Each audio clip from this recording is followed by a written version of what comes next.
Samantala sa hospital, kasalukuyan tinatanong ng investigador na pulis ang ating bida sa mga nangyari gulo. Habang sinusulat ng investigador ang mga pangyayari. Name: Jiang Taesan, Jiangju High School, second year class 4, tama. Bakit mo ginawa yun? Tanong ng pulis. Sorry.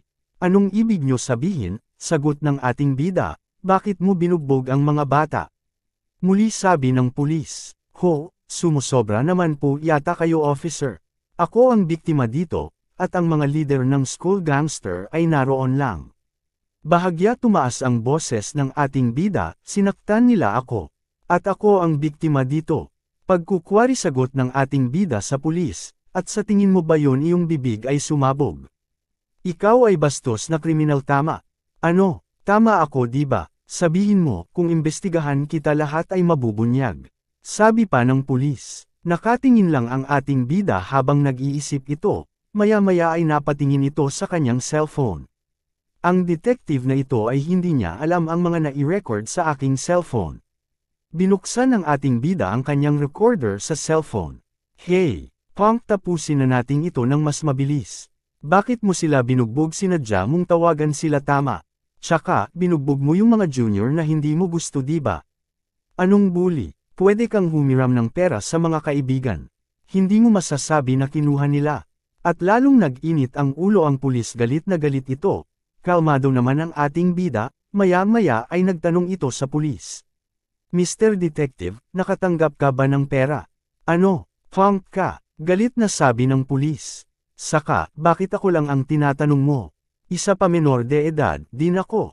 Isa pa ang legal representative, na aking tagapag-alaga ay wala pa dito. At hindi mo dapat tinutulak ang mga taong tulad mo na nagtatanong ng mga criminal diba? Napatingin ng pulis at nainsulto ito sa sinabi ng ating bida. So ano? Sagot ng pulis. Biglang lumapit ito sa ating bida at kinuwelyuhan ito. Ikaw punk ka, saan ka ba nagdadaldal? Gusto mo palabasin ko yan? Uhog mo ha? Sabi ng pulis. Nabigla sagot ng ating bida. Akala mo ba isa o dalawang lalaking katulad mo lang ang nakita ko? At inalog-alog nito ang ating bida. Hawa! Sabi ng ating bida. Ikaw batang walang modo, bastos. Lalo pang inalog ang ating bida. Itigil nyo ito. Nahihilo ako. Bakit ninyo ginagawa sa akin ito? Please tumawag kayo ng ibang detective. Doktor, doktor. Sigaw ng ating bida, narinig naman ito ng mga doktor at nurse na nagro-rounds. Napalingon ito at agad pumunta sa ward ng ating bida. Student, anong nangyari? Itong detective na ito, sinubukan niya ako patayin. Sabi ng ating bida habang umiiyak ito. Pinagbintangan ako kriminal mula ng umpisa pa lang. Habang hawak ang leeg nito at umiiyak. Ano? Gulat ng doktor. Ano ba ginagawa ninyo sa isang estudyante? Nasa tamang pag-iisip ka ba? Sigaw ng doktor sa pulis. Isa siyang pasyente, hindi pa ba sapat na dahan-dahan lang siyang tanungin? Sabi pa ng doktor na dinuro ang pulis.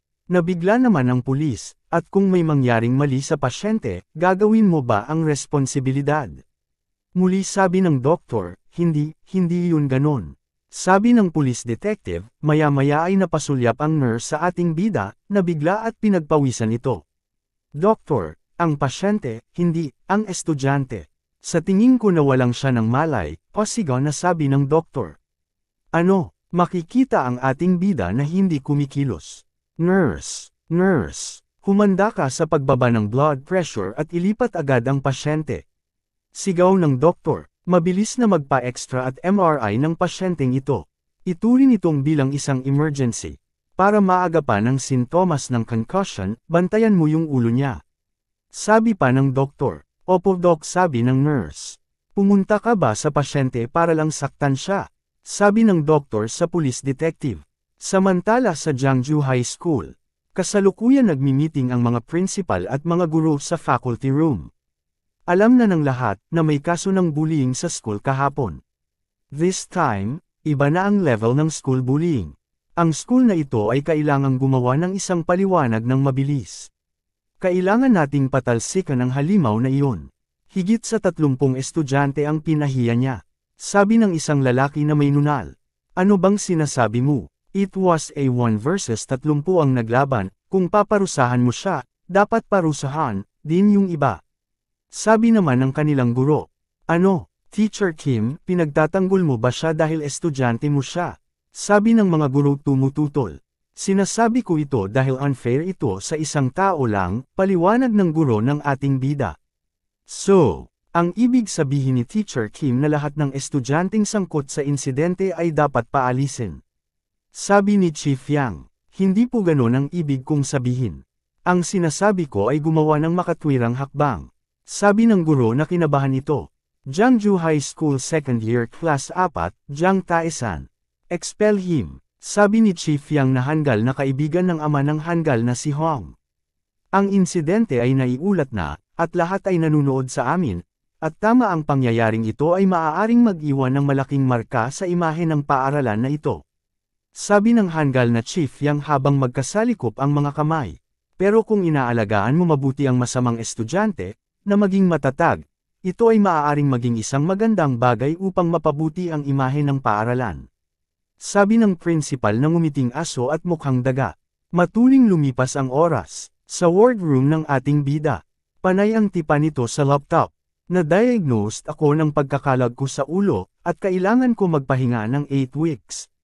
Habang binabasa ng ating bida ang nasa laptop nakaupo ito sa kama, at kumakain ito ng chips, at may freedom ako, na hindi pumunta sa school, so pwede ako mag-trade ng stocks ng libre, muling tumutok ito sa laptop. Ito ay talagang kahanga-hanga. Bulong ng ating bida. Inikot ng ating bida ang wardroom. Room 501 ang ganda ng special room na ito, at tahimik, ano ang silbi ng kumita ng pera. Parang par-relax ng isang bagay na tulad nito, syempre.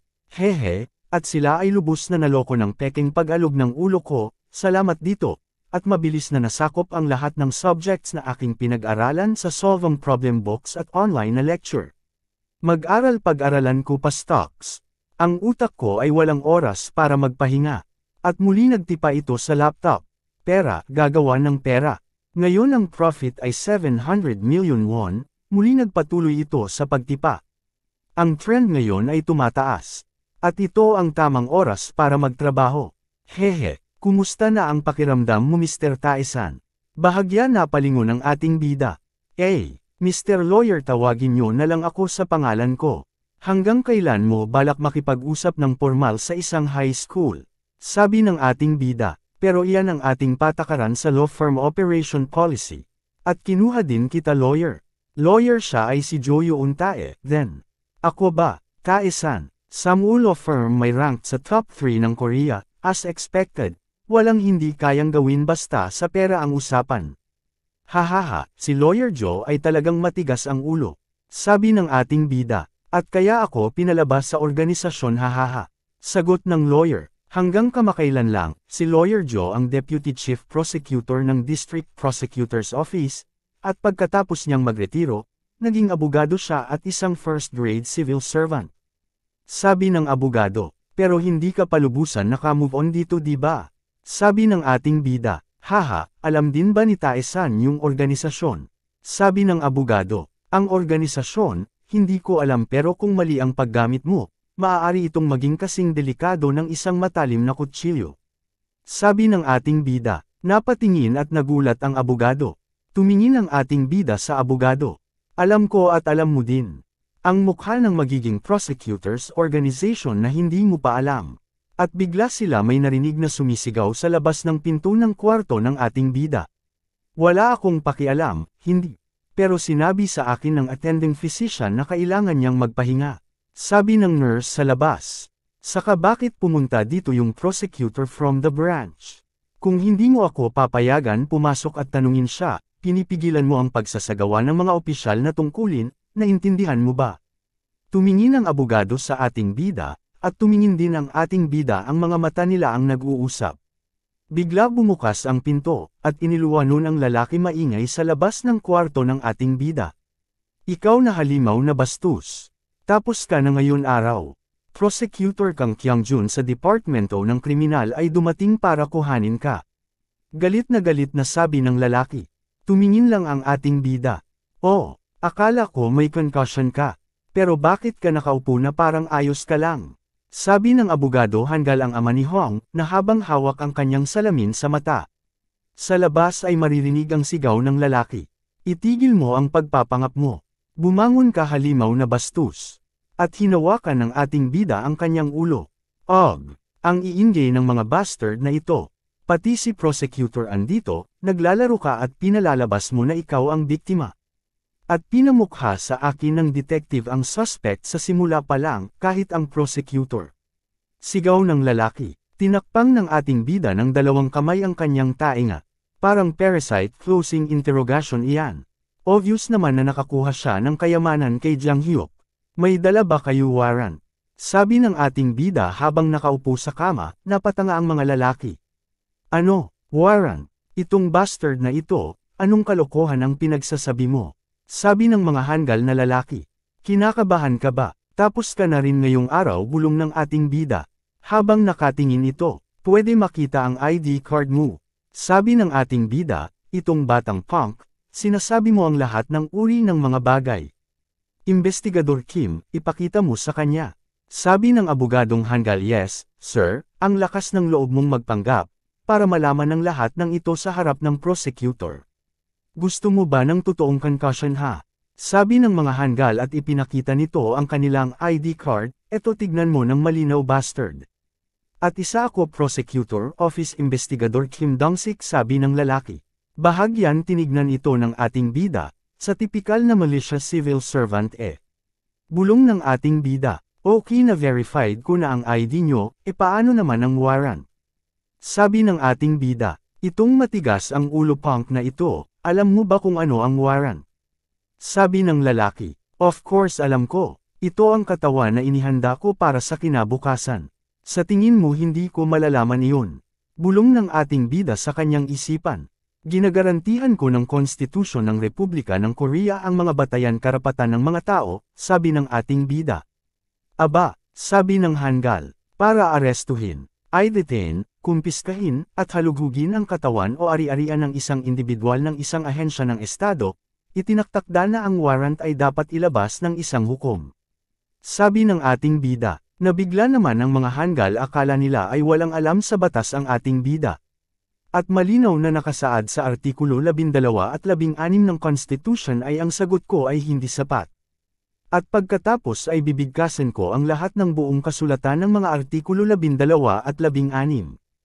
Ang mga warrant ay nahahati sa isang liham ng pahintulot na ibinigay sa kahilingan na isang taga-usig at isang liham ng kautusan na inisyo ng isang hukom na walang aplikasyon. Sa ilalim ng Criminal Procedure Act, Arrest Warrant, Search Warrant, at Probation Warrant sa ilalim ng Social Protection Act, na inisyo sa kahilingan ng isang prosecutor, lahat ay kabilang sa permit. Sabi pa ng ating bida, ano dil ang gusto ng punk na ito? Sabi ng lalaking hanggal, ang mga summon, detention center, appraisal detention center, search warrant, verification warrant, physical examination warrant, at kasamang warrant na inisyo ng mga juvenile judge sa ilalim ng Criminal Procedure Act na lahat ay nabibilang sa mga utos. At yan ang alam ko. At bigla sumigaw ang ating bida. Kailangan ko pa bang magpaliwanag? Galit na pasiga na sabi nito. Nabigla ang tatlong hanggal. Bakit ako lang ang biktima, ang pinag-uusig mo? Ang hospital room na ito ay siguradong residential space para sa akin, di ba? Sa lakas ng boses ng ating bida ay naririnig ito ng mga doktor at nurse. Nagulat ang mga ito, normal lang bang magsalo ng mga legal na probisyon sa halip na matematika formula o English vocabulary? Napapalingon ang mga nakarinig sa umaakyat o bumababa sa hagdan. Prosecutor Kang Kyung-jun, matalino ka, dapat mong malamang ang tungkol dito, tama ba? Ang nakukuha ko ngayon ay isang banta sa ilalim ng pagbabalat kayo ng isang investigasyon. Pati sa lobby o abangan ng bus o tren ay naririnig ang kanilang pinag-uusapan. O at ipagdaragdag ng kaunti sa kung ano ang naranasan ko sa ngayon at ito ay naging mahusay, although isa ako high school student, pinuntahan mo ako ng walang abogado. Hindi ba dapat protektahan ng mga taga-usig ang mahihina? Sabi ng ating bida, hahaha, mahina, ikaw, what a bullshit, at sino ka para magsalita ng ganyan sa harapan ko? Sabi ng hanggal, may naaamoy ako ng isang psycho, bulong ng ating bida. Nagsasabi ka ng mga hanggal na legal na salita at shit. At dinuro nito ang ating bida, at ikaw kumakain ka lang naman rice at beans kayo. Kaya huwag kang mag-expect ng sobra-sobra. Sabi ng hanggal ng abogado. Bakit pipilitin nyo ba ako arestuhin ngayon? Sabi ng ating bida. Investigador Kim, mag-issue ka ng warrant sa punk na ito. At ito ay nagpapanggap na mayroon concussion, hindi ito pwede. At tatawagan ko ang korte at pupunta agad ako. Sabi ng tatay ni Hong na hanggal. Yes sir, sabi ng tauhan nito. Ho ho, tapos na rin syempre pag-usap sa korte. Bulong ng ating bida. Lumapit ang detective sa ating bida at nang asar pa ito. Tapos ka na bobo, bakit ka umaarte sa harap ng isang prosecutor Yudik? Pang-asar pa nito, hindi ako makapaniwala na gagawin ang lahat para sa kapanyarihan at sabay na sabay kumikilos.